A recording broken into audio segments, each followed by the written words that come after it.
Eu gostaria de começar pensando com vocês sobre uma escuta, um tipo de audição, uma escuta que transforma. Esse é o título da mensagem. Uma escuta que transforma. E aqui comigo, por favor. Como você se sente ao saber que muitos dos grandes desastres e tragédias da humanidade poderiam ter sido evitados por apenas uma pessoa? Seja ler uma carta, se atentar a uma placa, a um aviso, revisar um projeto ou um e-mail, até mesmo decidir perder um pouco de dinheiro para preservar a segurança dos outros, como no caso dessa tragédia ecológica, que não foi um acidente, foi uma omissão, que destruiu Mariana, Brumadinho. E em novembro de 2015, 9 anos, 8 meses e 15 dias atrás, a barragem de Fundão, em Mariana, se rompeu e liberou milhões de metros cúbicos de rejeitos de mineração, matando, até então que nós sabemos, 19 pessoas, destruindo comunidades. O rejeito liberado, eu fui pesquisar para ver quão ruim a coisa era. É composto de sílica, óxidos de ferro, metais pesados como chumbo, cádmio, mercúrio, arsênio, manganês e alumínio.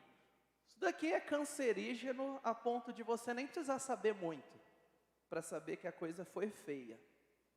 E a lama, ela contaminou uma grande proporção daquela região, chegando a contaminação até o Espírito Santo. O Rio Doce, que era o mais próximo, ele foi poluído ao longo de 650 quilômetros. Milhões de peixes morreram. A vegetação e a fauna foi muito prejudicada, porque inclusive se animais não bebem a água, eles precisam se deslocar, e ao se deslocarem, eles perdem os seus lares, as suas tocas, os seus ninhos, e ficam mais vulneráveis. A área de Mata Atlântica soterrada, assoreamento de rios, erosão, alteração do ecossistema, solo que era possível de desenvolver culturas totalmente contaminado, comprometendo a alimentação de inúmeras famílias, comunidades ribeirinhas. Mais de 500 mil pessoas ficaram sem água potável. E eu estou falando de um desastre brasileiro. Existem alguns a nível global, mas vamos olhar para a nossa casa. E o mais chocante é que investigações mostraram que os responsáveis já sabiam do risco do rompimento. E não foram poucos alertas que foram feitos. Auditores avisaram, alguns órgãos mostraram falhas em licenças, a qualidade não estava suficiente para se manter, e mesmo assim, nada foi feito. A lama não destruiu tudo de repente. Investigações mostram culpados fogem das responsabilidades e documentos provam culpas. Ou seja, houve avisos. Houve uma palavra dizendo: pare, não continue, resolva o problema, atenção a essa área. Mas qual foi a resposta? Negligência, omissão, e o efeito foi devastador. E assim como nessa situação, nós, eu e você aqui, constantemente somos chamados a reagir à palavra de Deus com os seus alertas, promessas, com as suas maravilhosas promessas que exigem de nós comprometimento e postura. Como nós temos agido diante da palavra, dos alertas, das promessas? Como nós temos agido com o benefício que recebemos ao olhar para as vidas ao nosso redor, nossas famílias, colegas de trabalho. E recordando um pouco da última mensagem, que foi a 14ª mensagem, essa é a 15ª da série Rei Servo, redescobrindo Jesus, sua glória e humanidade, na mensagem anterior, Jesus explicou a parábola do semeador, mostrando que a forma como ouvimos a palavra revela o tipo de solo que é o nosso coração. E agora ele vai continuar falando no trecho de 21 a 25 sobre ouvir. Ele não mudou de assunto, mas ele aprofundou o assunto. A luz foi acesa através desses textos. Atente-se para a palavra.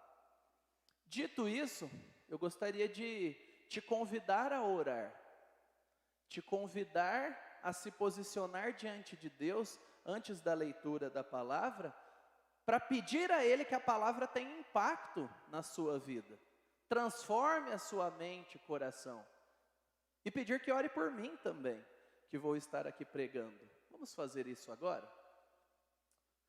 Senhor, nós estamos diante da Tua palavra. O Senhor é o Deus majestoso. Só o Senhor é digno. Só o Senhor merece a nossa atenção, adoração e toda a nossa admiração aqui, ó Deus.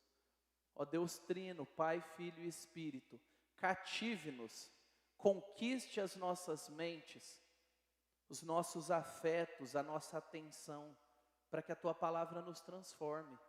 Abra, Senhor, os nossos corações e mentes, nutra a nossa fé. Nós precisamos do Senhor brilhando em nós, e nós precisamos de esperança, esperança que o Teu Evangelho traz. Salve pessoas aqui, ó Deus, que ainda não se renderam, não se submeteram ao Senhor como único Deus e dono da vida delas. Mas fortalece os cansados e desanimados também, por favor. E nos guia para viver de modo que Te agrade. Abençoe o Teu povo aqui, ó Deus.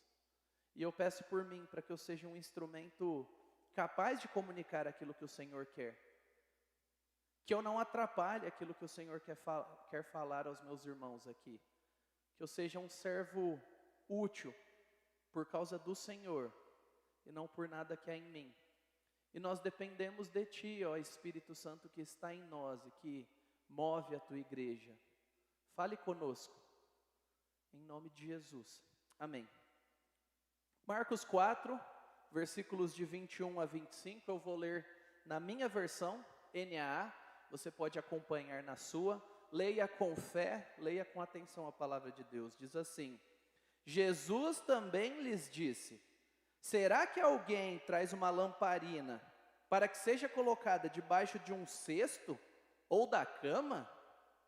Por acaso não a coloca num lugar em que ilumine bem?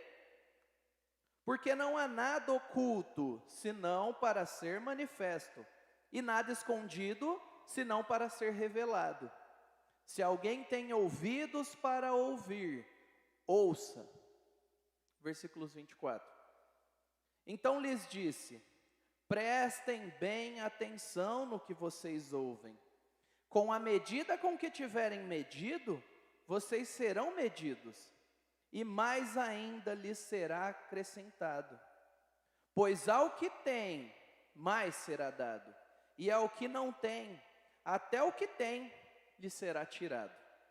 O resumo que eu dei para essa mensagem foi que Jesus nos alerta a valorizar a palavra que nos ilumina e a não nos distrairmos, para que possamos conhecê-lo cada vez mais.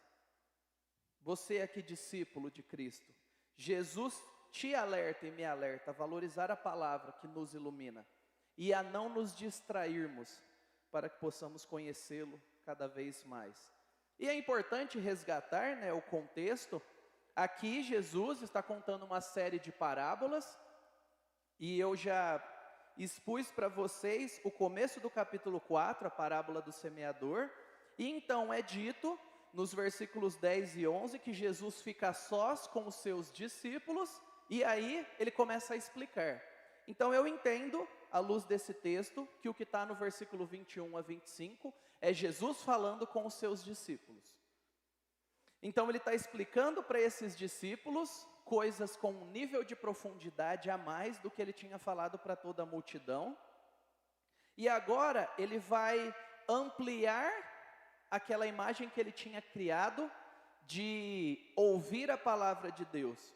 Então, de terra e semente, ele passa para a luz, para a lamparina ou candeia, dependendo da sua tradução. E o foco sai da diversidade de ouvintes e se concentra na responsabilidade de quem ouve. Na responsabilidade de ouvir bem e nas consequências disso. E entrando no versículo 21, ele começa fazendo uma pergunta que é meio absurda, né?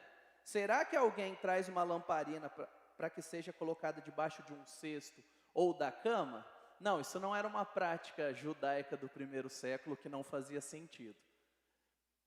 O normal, ao longo de todas as eras, foi acender a luz e colocar no lugar que tornaria mais fácil para que aquela luz irradiasse, para que o maior percentual de claridade fosse aproveitado.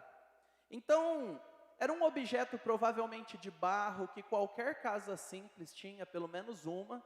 Então Jesus está falando de algo bastante simples para aquele pessoal. Eles usavam óleo, dependendo do azeite, para acender. E ficava uma chaminha e as pessoas carregavam. Assim como nós temos o nosso lampião. Quem é que conhece o que é um lampião a gás, tal? É isso mesmo. Gente que já andou na roça e tal, sabe? Ou quem tem um avô que veio de roça. Então pensa nisso, chama, gera luz, e era um objeto bastante simples. Mas a pergunta de Jesus é retórica. A resposta dele seria, é claro que não. Não faz sentido acender uma luz e cobri-la. Claro que a luz tem que ser colocada no melhor lugar. Porém, mais do que pensar onde deve ser colocada a luz, hoje em dia tem gente que coloca luz embaixo da cama, né? Dá até um visual diferente. Ele está falando sobre o que é essa luz, ou quem é essa luz. Ele estava falando uma parábola aqui, e a gente precisa entender os elementos. Então tem pelo menos 3 modos de entender o que Jesus está falando. Que a lamparina é Ele próprio, o Filho de Deus, como diz em João 8,12, eu sou a luz do mundo. Então ele está falando sobre lamparina, sobre luz, ele está falando sobre si. Alguns teólogos interpretam assim. E olha que interessante, ele fala sobre luz conectado a trevas. Luz, estar com Deus, reino de Deus, vida de um cristão. Trevas, estar desconectado de Deus. Então aqui é o próprio Jesus. Uma segunda interpretação é que é o evangelho que Jesus estava pregando. Não é ele em si, mas a mensagem. Então, por exemplo, Mateus 4, 16 e 17, Jesus resgata um trecho do Antigo Testamento que diz: o povo que vivia em trevas viu grande luz. Aos que viviam na região e sombra da morte, resplandeceu-lhes a luz. E olha como ele termina essa parte. Daí em diante começou a pregar e dizer: arrependam-se, porque está próximo o reino dos céus. Então alguns atribuem essa luz, essa lamparina, como sendo o próprio evangelho, a mensagem que Jesus estava pregando. E existem outros teólogos que entendem que é a palavra de Deus como um todo. E aí você tem um versículo bastante famoso, Salmo 119, 105. Lâmpada para os meus pés é a tua palavra, e luz para o meu caminho. Bastante conhecido. Eu não consigo ver uma separação como se fossem ou um ou outro e eles não conectados. Eu entendo que há uma concentração de nuances que Jesus está chamando a atenção dos discípulos aqui. Porque ele, como a luz, o evangelho que ele traz e toda a palavra de Deus apontam para Jesus. Então não é contraditório, no fim, seguir isso. Então qualquer uma das interpretações que você escolher seguir, se mantendo em Cristo e no evangelho, na verdade essencial da salvação, está certo. E você pode lembrar que, ao ouvir isso, os discípulos se conectam com outras palavras de Jesus, que por exemplo está lá em Mateus capítulo 5, 14 a 16, quando ele diz para os discípulos agora: vocês são a luz do mundo. Eu sou luz, vocês me seguem, vocês me imitam, vocês são luz no mundo também. Não se pode esconder uma cidade situada no alto de um monte, nem se acende uma lamparina para colocá-la debaixo de um cesto. E no versículo 16 ele fala uma frase profunda para os discípulos. Assim, brilhe também a luz de vocês diante dos outros. Não escondido, não apenas no grupo dos iguais, mas diante dos outros. Para que vejam as boas obras que vocês fazem e glorifiquem a Deus, glorifiquem o Pai de vocês que está nos céus. Então, entendendo essa questão da luz, entendendo essa questão da mensagem, a gente precisa se atentar para o processo que essa mensagem é divulgada. Ora, no versículo 22, Jesus diz que não há nada oculto senão para ser manifesto e nada escondido senão para ser revelado. E eu sei que alguns de vocês já acostumaram ouvir ou até falar isso no sentido de eu estou desconfiando de alguém que eu não fui muito com a cara, e aí eu falo assim, não há nada de oculto que não vai ser revelado. Você vai ver. Você só não foi com a cara da pessoa. Você quer encontrar algo que você não gosta nela. Isso daí é o seu pecado, tá bom? Não é a interpretação do versículo bíblico. Pare de usar o versículo bíblico para você justificar que não foi com a cara de alguém, tá bom? O que ele está falando aqui não é de um processo questionável de julgarmos uns aos outros. O que ele está falando é, se eu sou a luz e vocês são luzinhas, representantes meus, discípulos, por que que nós não estamos brilhando tanto quanto poderia ainda? E isso remete a um possível questionamento dos discípulos e dos outros. Ah, Jesus, se o Senhor é o Messias, né? Vamos botar fogo em Roma, vamos pôr a coisa para andar, o reino é agora, chegou e vamos embora.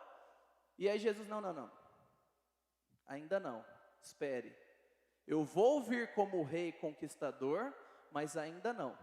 Vocês precisam entender que o reino cresce primeiro dentro de vocês, transformando vocês no tipo de súdito digno do meu reino. Não é derrubar Roma que vai resolver o problema, mas é derrubar o pecado que governa vocês. É isso que Jesus está falando. E ele começa de uma forma gradativa. Então ele começa, e nesse período ele ainda está rodando ali pela Galileia, fazendo milagres, pregando o evangelho, mas ele diz, e a gente vai ver nas próximas parábolas, que o propósito dele começaria pequeno e se estenderia ao mundo, cresceria através dos discípulos. Jesus não queria fazer tudo de uma vez naquele momento. Ele vai chegar ao trono, todos se dobrarão, mas ele passaria primeiro pela cruz. E os discípulos iriam com ele e testemunhariam disso. Então, essa ideia de Deus não fazer tudo de uma vez, de Jesus se esconder e falar algumas vezes, não fale para ninguém o que eu estou fazendo, é chamado na teologia de segredo messiânico. E a gente vai caminhar com isso até meados de Marcos 8. Jesus falando, não fale, não divulgue, eu não quero ir para o trono sem vocês entenderem qual é a minha missão genuína. A partir de Marcos capítulo 9 ali, ele começa a ficar mais público, e aí não se preocupar tanto em se esconder, porque ele já estava caminhando para a cruz. E note, se essa é a missão de Cristo, se nós somos luzes, se ele decidiu se encobrir naquele momento, não é o caso agora. Nós, como igreja, somos parte dessa demonstração de Deus, porque agora não há mais segredo, e ele nos convida, nos conclama a divulgá-lo, a levá-lo até os confins da terra. Onde tiver gente, vá e pregue. Onde tiver gente que não me conhece, leve a mensagem do Evangelho. Vá, invista, se envolva. Essa é a nossa responsabilidade como igreja do Senhor, espalhada pela face da terra ao longo do tempo, e como igreja aqui, Nova Aliança, comunicar o Evangelho. Porém, Deus está comunicando o Evangelho aqui na nossa realidade, nas várias realidades como igreja. Porque enquanto você está sentado, tem alguém transmitindo, tem alguém cuidando das crianças na recepção, alguém aqui pregando, e um monte de outros trabalhos paralelos e pepininhos que às vezes aparecem para que nós sejamos bem servidos. Então a igreja é uma série de realidades, e eu só estou falando no domingo. Agora, ao longo da semana, dos meses e dos anos, existem muitas coisas que não tem uma cartilha, que envolve amar, cuidar, visitar, se importar com as pessoas. E todas essas realidades são manifestações daquela luz de Cristo que brilha em nós. A oração em conjunto, a pregação, o ensino, a comunhão, a necessidade de sermos humildes e perdoarmos uns aos outros, o acolhimento daqueles que chegam até nós, como visitantes, como novos membros, ou simplesmente aquela pessoa que você nunca conversou e você descobre, ei, você é dessa igreja, nós somos família Nova Aliança, eu não preciso de outro motivo para querer te conhecer, isso já é suficiente. E Ele nos chama a brilhar também nas nossas vidas individuais, trabalho, faculdade, condomínio, escola. E inclusive, esse daqui é de brinde, é desse versículo que surge aquela ideia de que um dia, quando Jesus viesse, Ele ia passar os nossos pecados num telão. Você já teve medo disso? Eu já tive muito medo. Não, pode levantar a mão se você já teve medo disso, como jovem e adolescente. Geralmente em acampamento. Você tem que abandonar o pecado, porque quando Jesus voltar, Ele vai passar no telão todos os seus pecados. Como que você se sentiria? Falei, mas esse Jesus não combina com Jesus que já me perdoou. Mas tudo bem, bota medo na gente. Usaram esse versículo para criar esse absurdo. Não tem nada a ver com isso. Fique em paz. Jesus morreu pelos seus pecados, não é para passar num telão e te envergonhar na frente de toda a igreja dele. Até porque se Ele fosse mostrar, a coisa ia ser feia para todo mundo. Agora, caminhando, Ele faz uma convocação. Quem tem ouvidos para ouvir, ouça. No grego, akouo, não é simplesmente escutar, igual às vezes os nossos filhos, né? Tá. Ou nós maridos, né? Vou falar da minha realidade, não vou falar da minha esposa. Que ela fala, amor, você pega isso, isso e isso. Aí por algum motivo eu só gravo o quê? Isso. Aí eu esqueço no meio do caminho. E aí como ela não atende o celular, dá trabalho, né? Pra gente lembrar, eu esqueço e tal. Não é esse tipo de audição descuidada. É uma audição focada. É aquela audição da primeira tarefa no seu trabalho novo, sabe? Você precisa resolver isso daqui, você está no período de experiência. É esse nível de comprometimento e de atenção. Se esforce, escute direito. E o dicionário teológico do Novo Testamento diz que, por isso, fé e obediência são marcas do verdadeiro ouvir. Então, quando você ler ou ouvir no Novo Testamento, é esse tipo de ouvir. Não é simplesmente igual você ouve uma música quando está lavando roupa, não, fazendo alguma coisa. É o ouvir atento, como você ouve a quem você ama. Ouvir para se preparar para obedecer. E essa frase, inclusive, foi usada por Jesus no versículo 9 do capítulo 4, em que Jesus termina de falar a parábola dos solos. E Ele diz, ouçam, quem tem ouvidos, ouça. Não é quem tem ouvido físico, a maior parte de nós temos orelhas, um instrumento auditivo funcionando. É um tipo de audição do coração. Quem ouve com atenção e desejo de conhecer a Deus, ouça. Ouça como um servo. Preste atenção, sua vida depende disso. É mais ou menos essa a ênfase de Jesus. Por outro lado, se você já é discípulo de Cristo, fica o encorajamento. Se você tem ouvido, se alegre, continue ouvindo mais. Não restrinja isso. E aqui vem talvez a parte mais problemática e difícil de interpretar do texto. Então ele diz, Prestem bem atenção no que vocês ouvem. Com a medida com que tiverem medido, vocês serão medidos. Ora, ele está falando de ouvir, depois fala de medir. Aqui existe alguma controvérsia teológica, essa passagem tem algumas, né? Eu estou esclarecendo. Que o que Jesus está falando aqui é outro tema. Ele estava falando sobre ouvir a palavra de Deus, sobre a maneira que nós nos portamos, e agora ele vai falar de relacionamento. Não é o que o texto diz, não é o que o contexto nos permite entender. Aqui ele não está falando, trate os outros como você quer ser tratado, porque com a medida que você medir, você vai ser medido. Não. Isso daqui é um hebraísmo. É um jeito que um judeu se comunica usando palavras que são sinônimas naquele contexto. Então, ouvir e medir são sinônimos aqui. Se relacionar com algo, avaliar esse algo. Tudo que Jesus falou aqui se trata do nosso relacionamento com a palavra, com ouvi-lo. A forma como você ouve e responde ao ensino do reino determina quanto mais você receberá ou perderá. Porque ele vai falar sobre receber mais e ele vai falar sobre se perder até aquilo que tinha no final dessa parábola. Então, por entender que esse ponto é fundamental para nós, eu acho que cabe uma atenção maior aqui. Nós devemos pensar de forma mais profunda como isso que Jesus está ensinando se conecta conosco.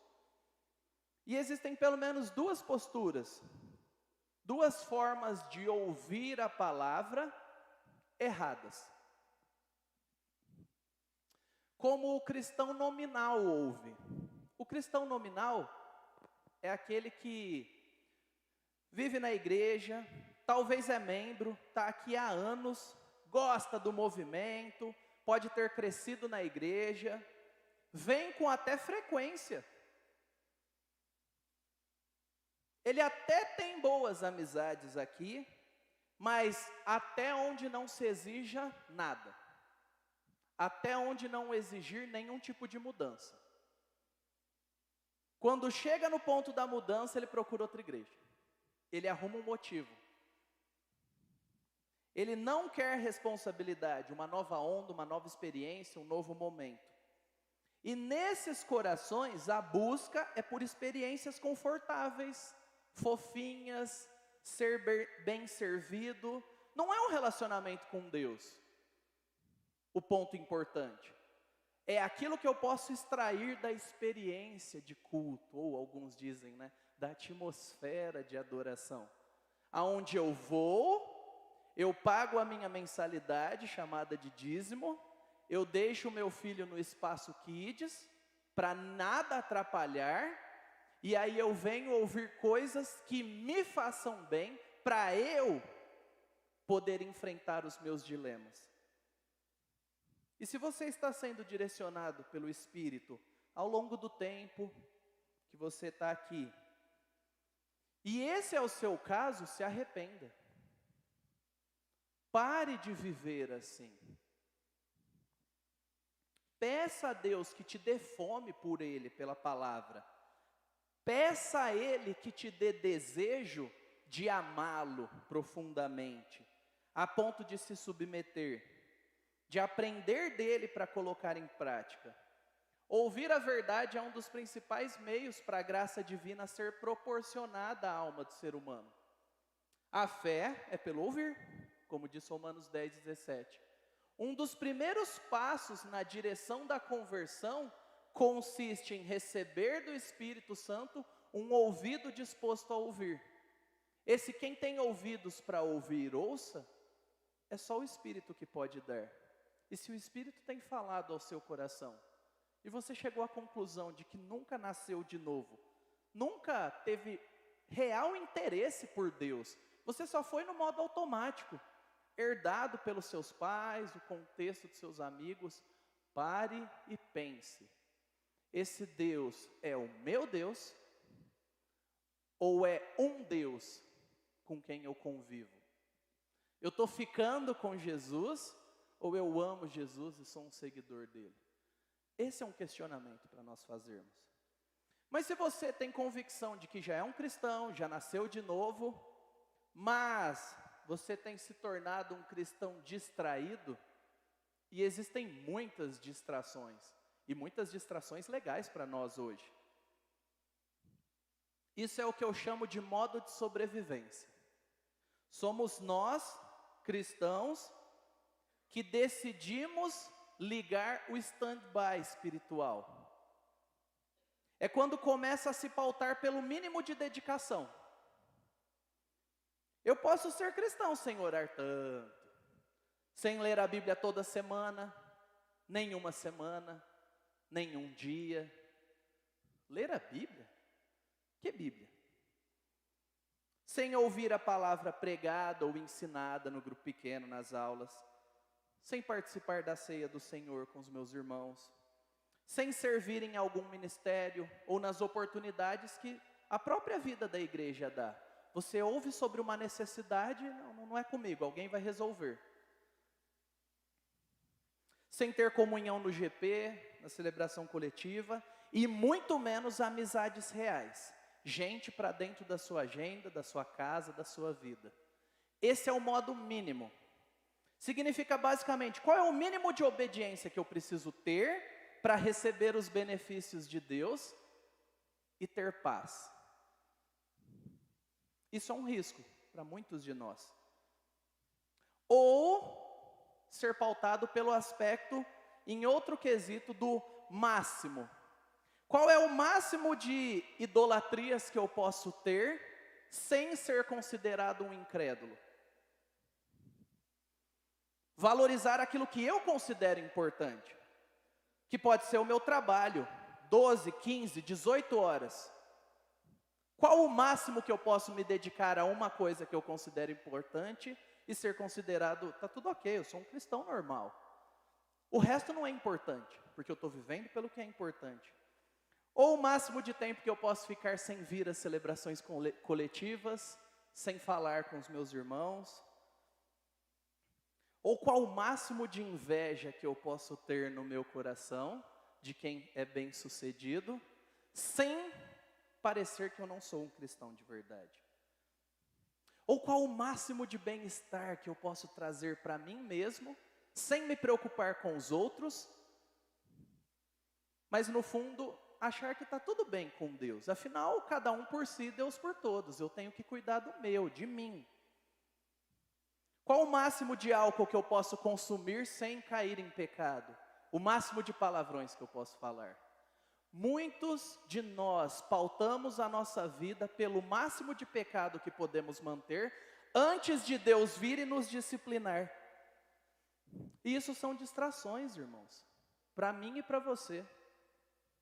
Nós somos a geração mais distraída da história, menos atenta.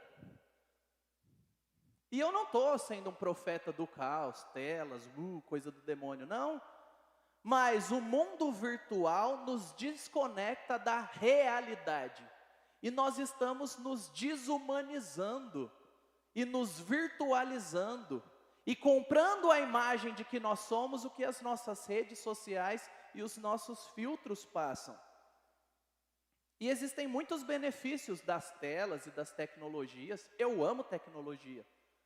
Mas nós precisamos tomar cuidado para que as distrações, o conforto que Deus nos deu, não nos afaste de Cristo. Nós lutamos com isso, mas Jesus nos alerta a avaliar se ouvimos com atenção, com avidez e com interesse genuíno a palavra dele. Como nós temos medido a palavra ouvida? E ele diz, pois ao que tem mais será dado, e ao que não tem, até o que tem será tirado. Existe uma mudança aqui, quando ele fala, prestem bem atenção o que vocês ouvem, e depois ele ainda fala, pois ao que tem mais será dado, e ao que não tem. No grego, o que ele está querendo dizer é vocês e eles. Então vocês, discípulos, prestem atenção, porque eles que não prestam atenção, e aqui ele está se referindo às multidões, aos líderes religiosos. Opa, ficou para trás. Aos líderes religiosos que estão ouvindo a palavra e ouvindo, mas não estão ouvindo com o coração aberto. E essas pessoas terão até o privilégio de ouvir retirados. Porque ouvir a palavra de Deus é um privilégio. É como se Jesus dissesse: eu vou tirar a minha palavra que preserva, que ilumina eles, e eles vão se enfurnar no pecado. Eles vão rolar na lama das trevas. E isso tem muita conexão com o que foi dito no versículo 15. Esses são os da beira do caminho, onde a palavra é semeada. Quando ouvem, logo Satanás vem e tira. Entendeu essa conexão? Jesus está reforçando isso. Ele está falando de pessoas que desprezam o evangelho. Se um homem permanece sensível ao caminho e à palavra de Jesus, mais e mais lhe é dado. Caso contrário, sua mente vai se endurecendo, a ira de Deus vai operando, e aquela pouca compreensão espiritual é perdida. E aquela pessoa que ouviu a palavra de Deus, que é preciosa, só vai ter um resultado de tudo que ela ouviu: mais culpa diante de Deus, porque ouviu e rejeitou a palavra dele. E esse é um alerta para todos aqueles que não creem em Cristo. Cada palavra do evangelho que é ouvida por aqueles que não creem vai depor contra eles um dia. Por isso que Jesus diz para nós: ouçam com atenção, venham a mim, é tempo de vir. Quem nele crê não é condenado. Amém? É a nossa esperança aqui, se estamos em Cristo. Mas o que não crê já está condenado, porque não crê no nome do unigênito Filho de Deus. Mateus 3,18. E aí talvez você deva estar pensando: ué, Mário, mas você não falou sobre a ênfase do começo do versículo 25. Quem vai ganhar mais? O que é ganhar mais? Eu quero ganhar mais. Você quer ganhar mais? Eu espero que sim, porque é um presente de Deus para nós. Esse ganhar mais é a palavra de Deus frutificar mais em você, de forma que você passa por alguns processos, algumas transformações. Então aquele que já tem receberá mais, ele vai passar por uma transformação que vai tornar a sua fé mais sólida, mais madura. Ele vai agradar mais a Deus, e ele vai ter uma alegria mais profunda, porque ao saber que agrada a Deus, vai se sentir satisfeito. Assim como o contrário é verdade. Se você é um cristão e está vivendo em pecado, ignorando os alertas de Deus, ele tira a sua alegria. E você vai poder falar como Davi: os meus ossos secaram. Solução: arrependa-se, volte-se para Cristo. Você quer ser mais maduro? Você quer ter uma fé mais sólida? Se expõe à palavra de Deus, busque, como o Salmo 116:11, que o salmista diz: tu me farás ver os caminhos da vida, na tua presença há plenitude de alegria, à tua direita há delícias perpetuamente. Você quer encontrar Deus? Ele está aqui, acessível a mim e a você. Busque-o, vá a Ele. Mas existem outros benefícios, como a sabedoria prática para poder viver em santidade. Muitos de nós ficam batendo cabeça às vezes: como eu vou agradar a Deus no meu trabalho, numa decisão, num dilema jurídico, numa crise familiar? Se expor à palavra de Deus vai nos dar a sabedoria prática, para sabermos como agir. Como sermos honestos segundo Deus, como sermos misericordiosos e justos. E eu e você temos desafios, lutas no casamento, criação de filhos, trabalho, conviver com gente difícil. E eu descobri que todo mundo é difícil para alguém. Parando para pensar, não existe ninguém fácil. Via de regra, quem diz que é fácil, já está se entregando que é difícil. E o Salmo 119, 59 e 60 diz: penso nos meus caminhos e volto os meus passos para os teus testemunhos, para a tua palavra. Eu apresso-me, não me demoro a praticar os teus mandamentos. Você quer sabedoria prática? Ouça e obedeça. Mas você precisa de poder para resistir ao pecado, porque as tentações, elas são reais. Eu e você somos tentados de tudo quanto é forma. E como que Deus nos ajuda? Ele simplesmente cobra, não peque. Não! Ele nos dá poder pelo seu Espírito, através da palavra dele, nutrindo o seu e o meu coração. E mais do que resistir ao pecado, ele ainda nos chama a frutificar, a sermos úteis no reino. 2 Pedro 1, de 3 a 9, ele diz que pelo poder de Deus nos foram concedidas todas as coisas que conduzem à vida e à piedade, pelo pleno conhecimento intelectual, ler a palavra, conhecê-lo, pelo pleno conhecimento daquele que nos chamou para a sua própria glória e virtude. Por meio delas, ele nos concedeu as suas preciosas e muito grandes promessas. Deus deu promessas para a gente conseguir viver em santidade, para que a gente não acredite nas promessas do pecado. Quando ele diz, não faça sexo fora ou antes do casamento, ele não está dizendo, você não é um ser sexual. Ele está dizendo, para você viver aquilo que eu tenho para você que é o melhor, você tem que abrir mão de toda porcaria que o mundo te oferece, que você acha que é bom. Quando ele diz, não sonegue, seja honesto, não é que você vai pagar pouco imposto.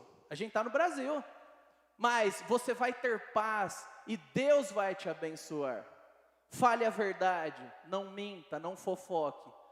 Ele pega a promessa de Deus na palavra e injeta nos nossos corações para que a gente lute contra o pecado. É isso que está sendo dito aqui. E existe uma conexão inseparável entre uma fé vibrante, alegre, ativa e o relacionamento com a palavra dele. O amor à palavra, o desejo de mantê-la fervilhando nas nossas mentes, guiando o nosso caminho. Você quer Deus? Esse é o caminho para você e para a sua alegria eterna. E eu quero chamar o pessoal da música. Mas ele continua dizendo, no versículo 5, por causa disso, concentrando todos os seus esforços. Não é só ouvir a palavra, é concentrar o esforço de colocar em prática. Acrescentem a fé, virtude, conhecimento, domínio próprio, perseverança, piedade, fraternidade, amor. E no versículo 8 ele diz, porque essas qualidades, estando presentes e aumentando cada vez mais, farão com que vocês não sejam nem inativos, nem infrutíferos, no pleno conhecimento do nosso Senhor. Conhecer a Deus pela palavra custa o nosso esforço, mas vale a pena. Sabe o que é ser frutífero? Não é você e eu ganharmos mais dinheiro, sermos mais famosos. É Deus nos dar mais trabalho dele, para que a gente sirva melhor ele e abençoe mais pessoas. E a gente fica feliz quando faz isso. E você só vai descobrir isso quando você se unir aos seus irmãos servindo, aumentando a sua alegria pelo privilégio de viver a sua vida pelos outros. Isso é o nosso chamado como igreja. Trabalhar com Jesus, junto com os meus irmãos, pelo bem da nossa igreja e de todos aqueles que Ele chamar. E eu quero que você saia daqui encorajado, animado, a buscar mais de Deus, porque Ele quer que você busque, e Ele não vai se esconder de você. Esses são os resultados de uma vida dedicada à palavra. E eu gostaria que nós cantássemos um trecho dessa canção, enquanto você e eu meditamos sobre isso que a gente ouviu, e que nós orássemos a Deus. E depois eu volto aqui com algumas aplicações.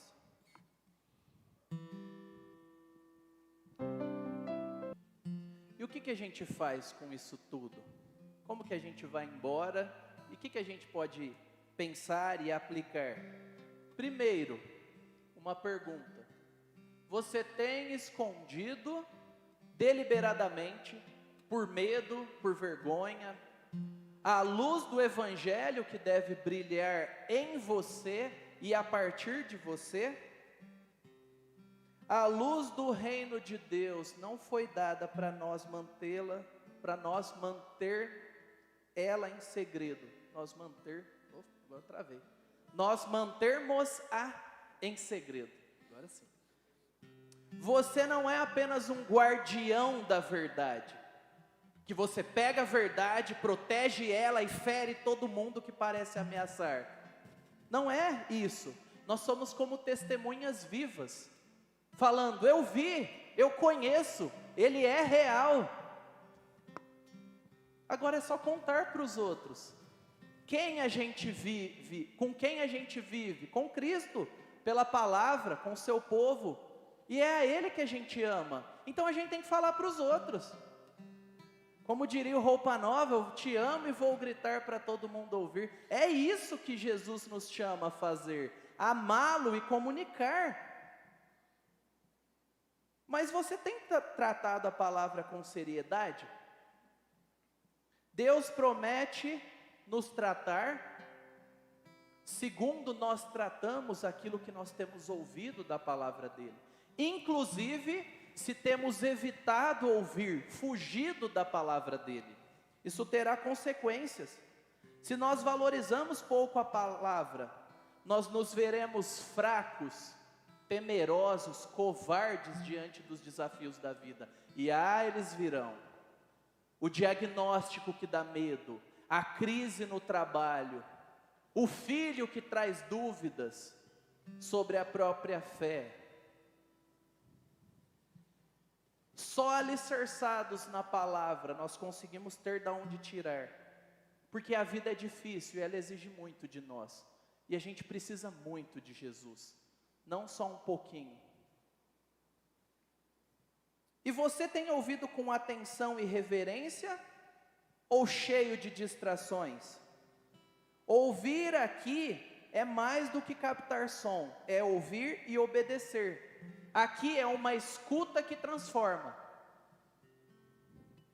Ouvir algo importante que, ao pôr em prática, muda a minha vida, mexe comigo. E como você tem se portado às oportunidades que Deus te dá, se você é membro dessa igreja? Ouvir a palavra na celebração coletiva, nos grupos pequenos, nas aulas do nosso Ministério de Educação Cristã, nos discipulados que nós podemos ter. Quantos privilégios Deus nos dá. Quão poucos têm aproveitado tantos desses privilégios. E não é para nós darmos desculpa, é para nós darmos uma mudada na nossa vida que eu estou falando isso, para a gente se unir uns com os outros. Você valoriza essa igreja que tem te servido com a palavra? Você valoriza o privilégio de ter um lugar que a gente não fala heresias, não divulga pirâmides ou ideias da nossa cabeça? Você já agradeceu a Deus por isso e começou a se esforçar no trabalho junto conosco em construir uma igreja bíblica? Porque é isso que nós queremos ser, uma igreja bíblica, vivendo, comunicando de modo relevante e contagiante a realidade de sermos uma família. Essa é a nossa visão. E qual é a nossa missão?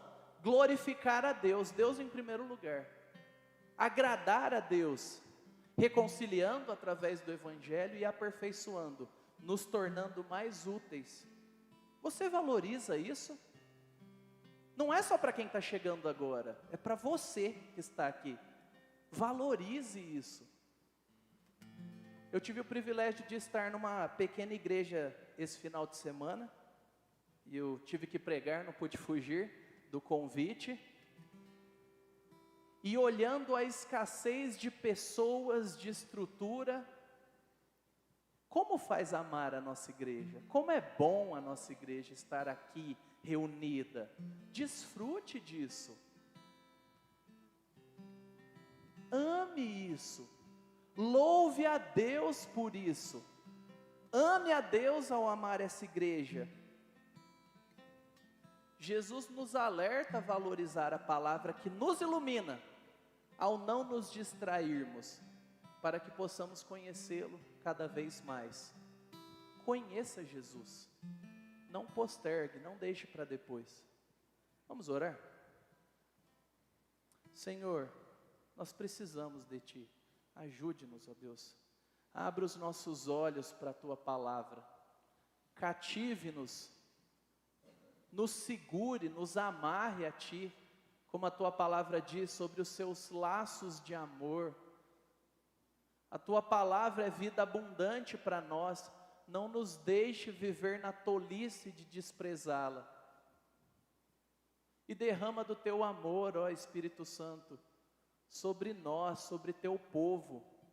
Nos ajude a odiar o pecado e a confiar na Tua graça, a descansar no Teu perdão e recomeçar, porque o Senhor ama que nós recomecemos a caminhar contigo quando caímos. O Senhor não se cansa de nós. Renova-nos, ó Deus. Desperta-nos e faça com que essa igreja cresça em todos os sentidos, de acordo com a Tua palavra. Em nome de Jesus. Amém.